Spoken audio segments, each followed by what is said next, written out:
আমরা খাদ্য পরিকল্পনা কমিটি আর কি, যেটা আমরা অ্যাসেস করেছি যে আমাদের খাদ্য মজুদ স্যাটিসফ্যাক্টরি আছে, আউশ মানে চাল, ধান, গম, এটাই মেজর, তাই না? এই তিনটা এটা আমাদের আছে। আর আমরা কী কী প্রকিউর করবো সেটা একটা টার্গেট আমরা দিয়েছি।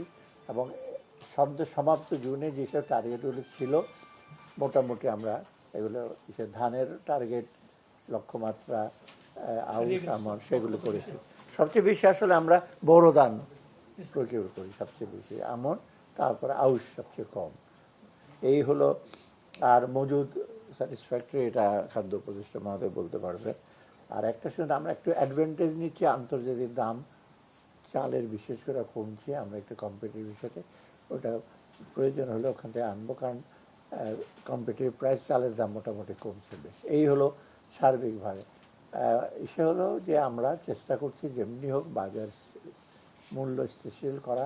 সেখানে আপস অ্যান্ড ডাউনস থাকবে, সব পণ্যের দাম একসাথে কমে যাবে সেটা কোনোদিন সম্ভব না, সব পণ্যের দাম একসাথে বেড়ে যাবে সেটাও কাম্য না।